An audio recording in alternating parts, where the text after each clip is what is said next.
Damion, it's an exciting time for the Pirates again this year. For the 16th time in school history, third time under your leadership, headed back to the Division III National Tournament.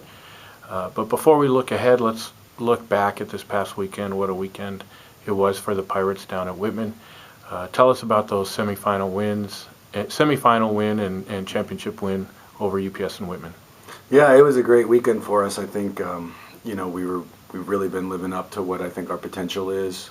We put together two really great defensive efforts, shared the ball well, and really, played the way that I think this team has been capable of playing all year. It's just taken us a while to find the right combinations, to learn the lessons that we need to learn. But I was really proud of the guys. I thought they played extremely tough both nights. Both of those teams are really good teams. Obviously, the second half of the championship, or the first half of the championship game, Whitman played phenomenally and seemed to hit every shot.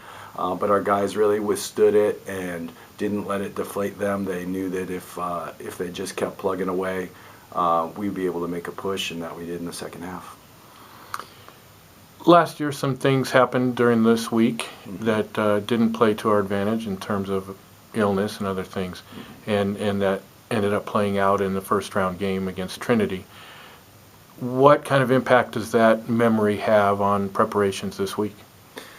Yeah, I think last year, it was disappointing for us. We had the majority of our team got sick the week leading up to it with pretty bad flu. 10 of 13 guys on my roster had it, and Trinity was a great team. I'm not sure how we would have matched up full strength, but we certainly didn't have it in the tanks that night. So that was just disappointing. I mean, I think our guys are really conscious of trying to take care of their bodies. There's only so much that you can do to avoid picking up an illness or whatever. But hopefully the cards are on our side and we're able to stay healthy. And so much in postseason basketball, postseason play is about luck and matchups and health, and there's a lot of different things that come into play that you can't necessarily control. So you just hope that the stars align in the right order for you, and so that's what we just do what we can do right now. How excited are these guys to be headed across the country to play in these games? I think they're really excited. I'm personally really excited.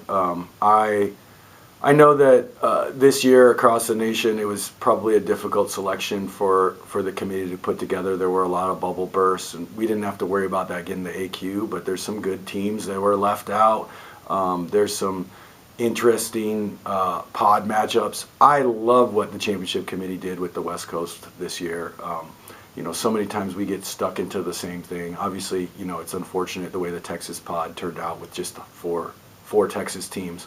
But for the SCIAC and the Northwest Conference, we get to experience something different. And I think there's a lot of excitement with that.